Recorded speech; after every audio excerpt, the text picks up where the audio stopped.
ગત રવિવારે સવારે બી ડિવિઝન પોલીસ સ્ટેશનના વેલનાથપરા વિસ્તારમાં એક યુવતીની મૃતદેહ મળી આવી હતી. પ્રથમ દ્રષ્ટિએ આ યુવતીના માથામાં ઈજાઓના નિશાન હતા. એના ઉપરથી પ્રથમ દ્રષ્ટિએ એવું લાગતું હતું કે એની હત્યા થયેલી છે. માનનીય સીપી સર બ્રજેશકુમાર જાસર અને additional CP sir Mahendra Bagadiya sir દ્વારા ગુનાની ગંભીરતા સમજી ક્રાઇમ બ્રાન્ચની અને લોકલ પોલીસની અલગ અલગ ટીમો બનાવવામાં આવેલ હતી. આ તપાસના કામે મનોજ દામોર સાહેબ, પીઆઈ શ્રી જાદવ સાહેબ અને પીઆઈ શ્રી ગોંડલિયા સાહેબની ટીમોને ટેકનિકલ અને હ્યુમન સોર્સના આધારે હકીકત મળી કે એ જે યુવતી છે, યુવતીના પતિ હિતેશભાઈ છે, એમના દ્વારા જ એમની હત્યા કરવામાં આવેલ છે.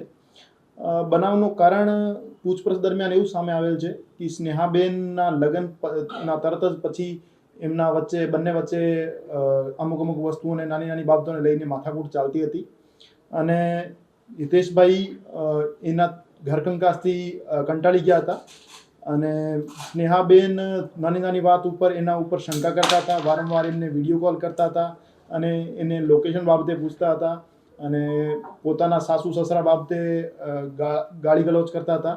આ બધી વસ્તુઓથી કંટાળીને હિતેશભાઈ તે દિવસે એમને બહાર જમવાનું લઈ જઈ એવું કહીને સ્કૂટી ઉપર બેસાડી બનાવવાળી જગ્યા ઉપર લઈ ગયા હતા અને એના માથામાં લોખંડનો સળિયો મારીને એમની મૃત્યુ નિપજાવેલ હતી.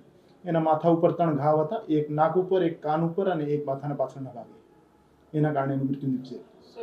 પતિ પર શંકા કઈ રીતે ગઈ? કારણ કે ત્યારે એની સ્ટોરી અલગ બનાવતો હતો. એમના પતિ દ્વારા હત્યાનો બનાવ આપેલો કારિત કર્યા પછી જે મરણ થનાર છે એના ઘરનાઓને સંપર્ક કરવામાં આવેલ હતો કે તમારી બહેન ઘરેથી નીકળી ગઈ છે પાણીપુરી ખાવાનું કહીને અને મળતી નહીં. તો એના પછી આખી રાત એમના સાથે મળીને શોધખોળ પણ કરવામાં આવેલ હતી અને જે એમના પતિ છે એમની સ્કૂટી ઉપર બ્લડના દાગા મળી આવેલ હતા અને એમના કપડા પર હ્યુમન બ્લડના દાગા મળી આવેલ હતા. એના કારણે પ્રથમ દ્રષ્ટિએ એના ઉપર શંકા ગઈ અને પછી પૂછપરછ દરમિયાન એમના દ્વારા કબૂલ કરવામાં આવેલ હતું કે એમના દ્વારા જ હત્યા કારિત કરવામાં આવેલ છે.